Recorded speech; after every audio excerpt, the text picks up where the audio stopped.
thing either. And welcome everyone to our live continuing special coverage of the death of Dale Earnhardt, death of a racing legend. We're all trying to cope with the loss of Dale Earnhardt. I'm Paul Cameron, live at Dale Earnhardt Incorporated outside Mooresville tonight. Maybe Stock Cars' Ken Squires put it best when he said, whatever racing was, that was Dale Earnhardt. Dale was the intimidator, a tough competitor who never gave an inch, never on the track. He loved his wife and his kids, his family. He never forgot his fans. He never forgot his Carolina roots. Today we got word that racing will go on this weekend at Rockingham, but there's still no word on funeral arrangements as of tonight. In the next 30 minutes, we'll have team reports from the Carolinas to Florida. We'll look at the accident that took Dale's life, his impact on the sport, and what changes his death may cause. Let's begin with our sports director, DELANO Little, who's at Lowe's Motor Speedway. D-Man. Thanks, Paul. Sitting here in front of the memorial that they have set up here in the lobby of Lowe's Motor Speedway, just next to the gift shop. By the way, there's still some memorabilia for Dale Earnhardt still here in the gift shop. And if you want to come by starting tomorrow morning at 9 o'clock, you can do so. All the profits from Dale Earnhardt's memorabilia will go to the Speedway Children's Charities. What a tough day it was here at Lowe's Motor Speedway indeed. Dale was just a half lap from the finish at the Daytona 500 when his car veered to the right and crashed into the wall at the third turn. Here's the video that will never be forgotten by racing fans. Dale Earnhardt's 3 racing teams were running first, second, and third. Michael Waltrip, who had never won a race, was out front, followed by Dale Earnhardt Jr. second. And his dad and owner, Dale Sr., was third, blocking the pack, protecting his drivers out front. Dale Sr. lost control and hit the wall. The main focus stayed on Michael Waltrip and his race to the finish line, with his brother Darrell in the announcing booth calling the finish. Jubilation for the Waltrip family. Meanwhile, rescue workers rushed to the scene of the number 3 car, which had come to rest in the infield grass.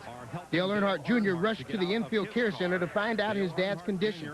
Let's take you back to the lap once again, the accident. Either the number 40 car and the number 3 car touched, or Dale Earnhardt had the air taken off his spoiler. He slid up the track, took out Kenny Schrader in the process. Earnhardt, as you can see, hit the wall head on.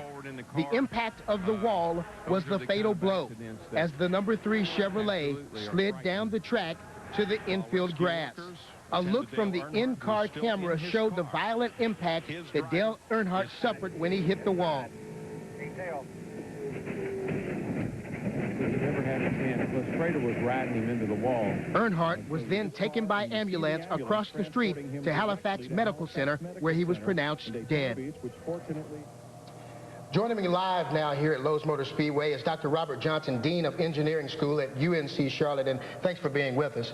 I want to talk to you about the fact that a lot of the fans don't understand when you look at Dale Earnhardt's accident, it didn't look as severe as perhaps Tony Stewart's did earlier in the race when Tony Stewart's car was up in the air, cars were flying underneath, and his car basically disintegrated. Was that surprising to you? It didn't surprise me at all, actually. When I saw the crash, I instantly thought Dale could be hurt pretty severely. The issue really is the change in speed versus the time interval that occurs.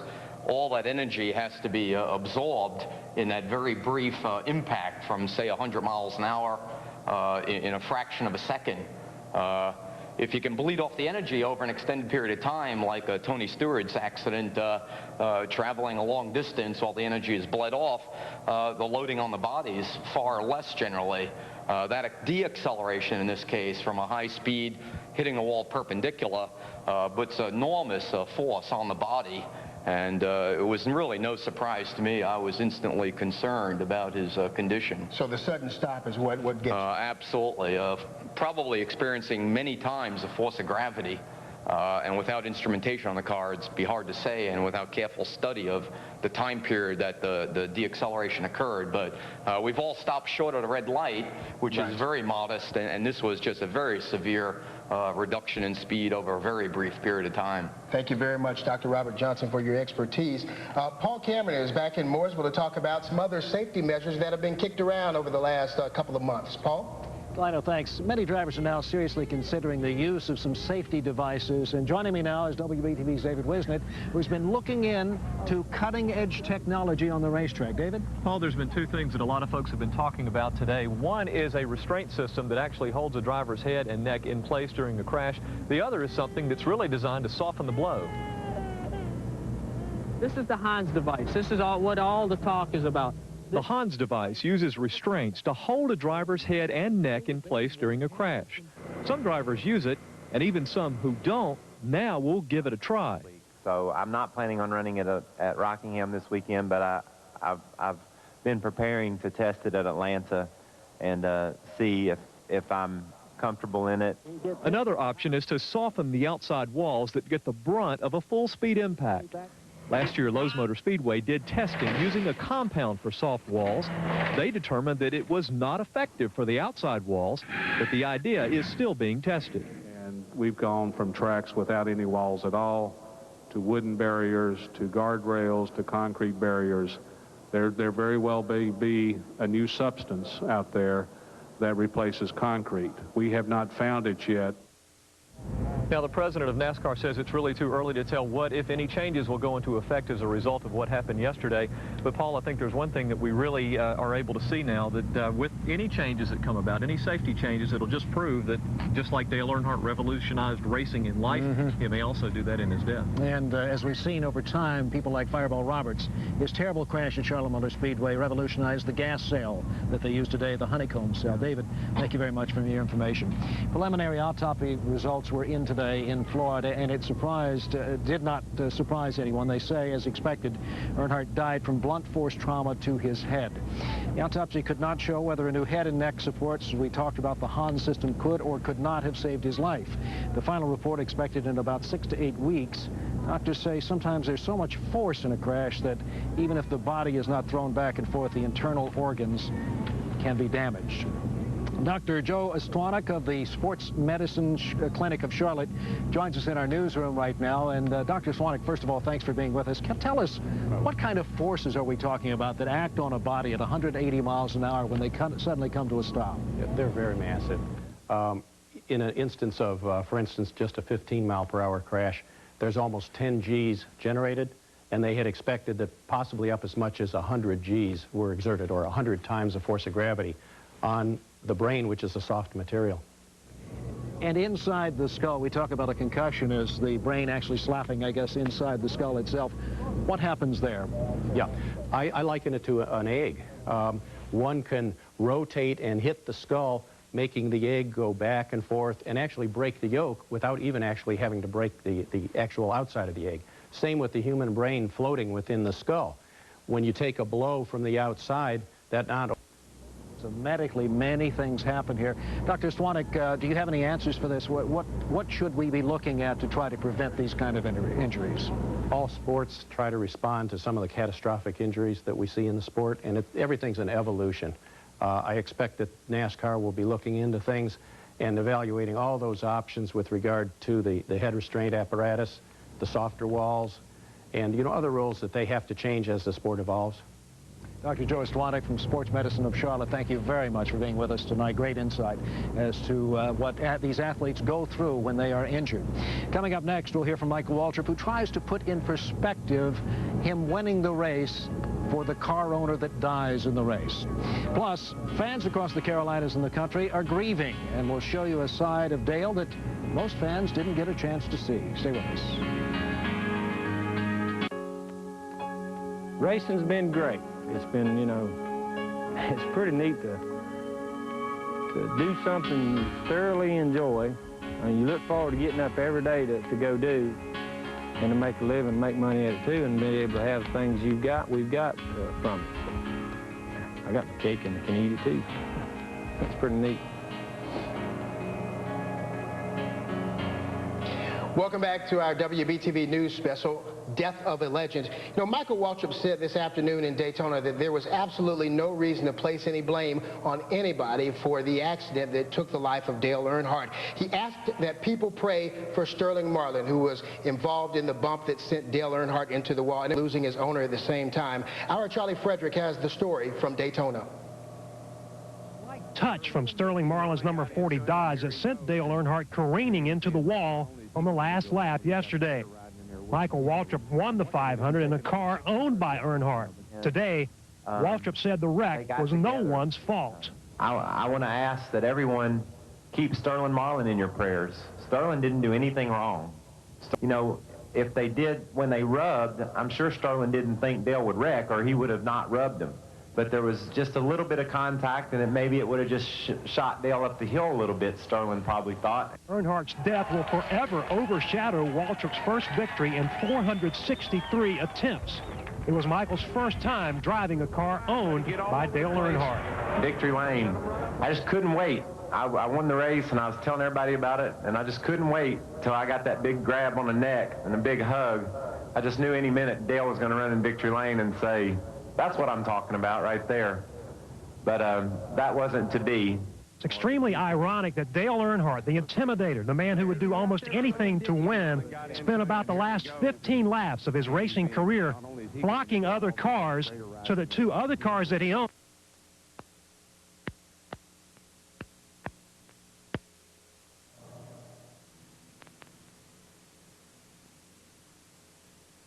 cutting in and out.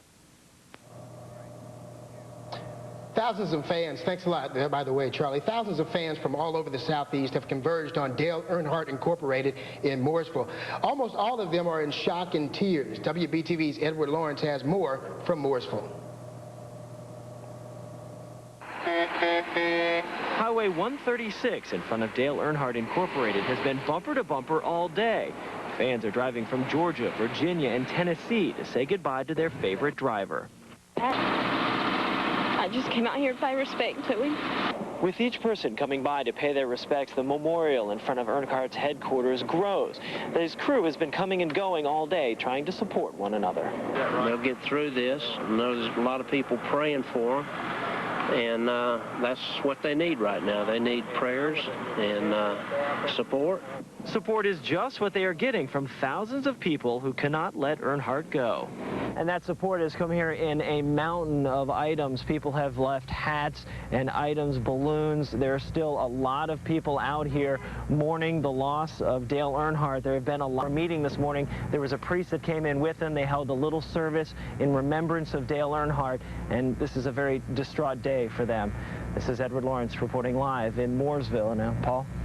Okay, Edward, and we want to take the camera and show you at home some of the folks who've come out here. Jim, if you'd pan off and show some of these folks, because they've all come out. They're still here tonight, folks. This is well after dinner hour, well after work, and they're all here. It's a very solemn occasion.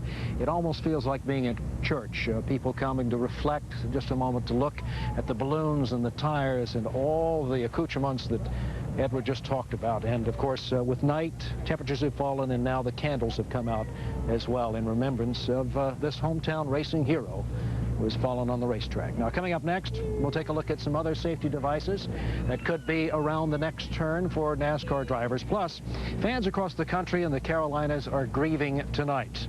We'll show you a side of Dale Earnhardt that most fans did not see. Stay with us.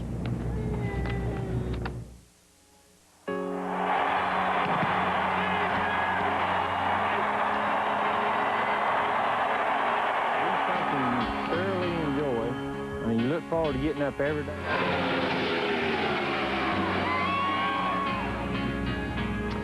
Old Dale, he was quite the quipster. The question many fans' minds tonight is, what's next? What about the future of the sport? The word we received from NASCAR today is the show must go on. John Roberts has a look at what's next in NASCAR's future. NASCAR is unique in the world of sports in the fact that every competitor participates in every event.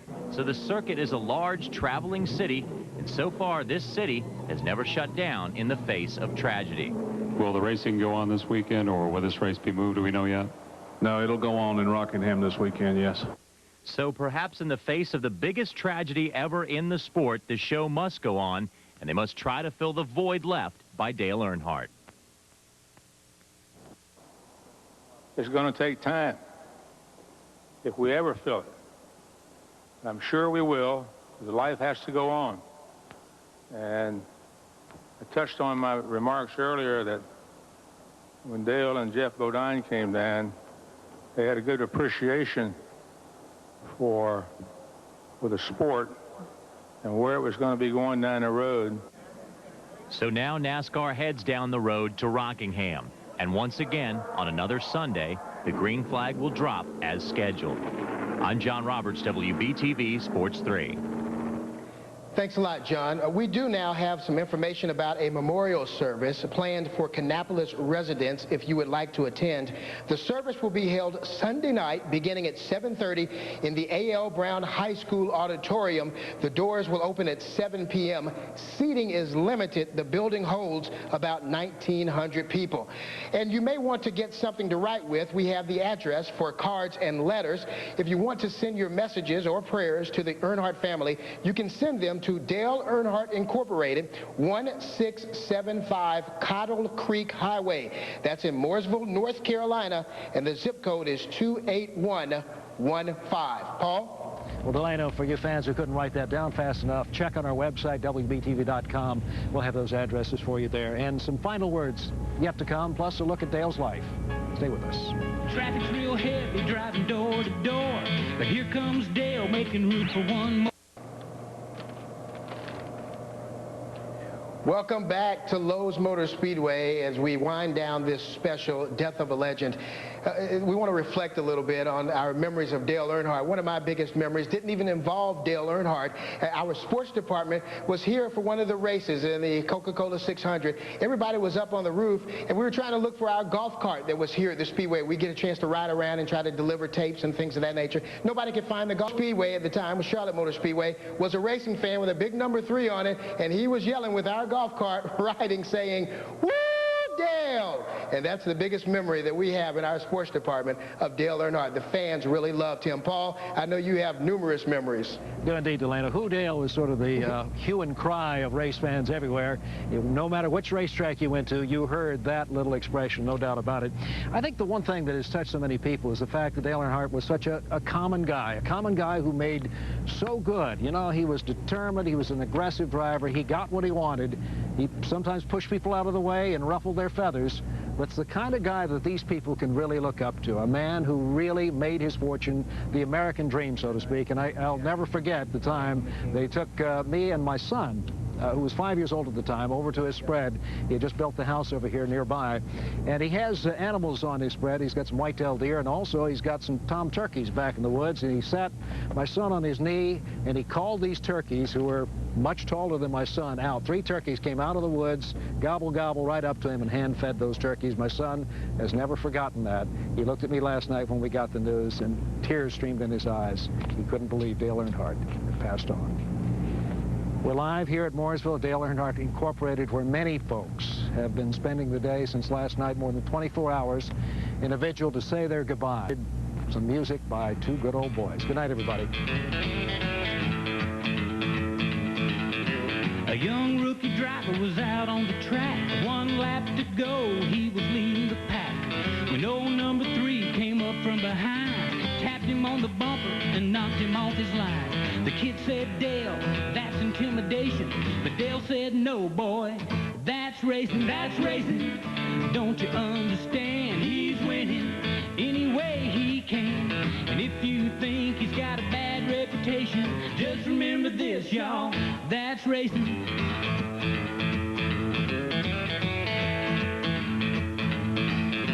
The traffic's real heavy, driving door to door. But here comes Dale, making room for one more. Lose a little sheet metal, scrape the wall. Trade a little paint, he's having a ball. Soon he'll be the one that everybody's chasing. But that's just Dale. That's racing, that's racing. Don't you understand? He's winning any way he can. And if you think he's got a bad reputation, just remember this, y'all, that's racing.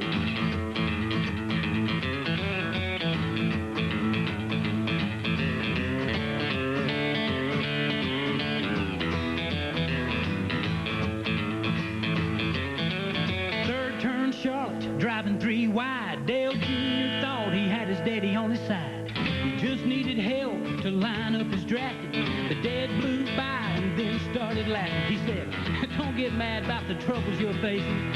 Come on, Junior, that's That's racing, don't you understand? He's winning any way he can. And if you think he's got a bad reputation, just remember this, y'all. That's racing, that's racing. That's racing.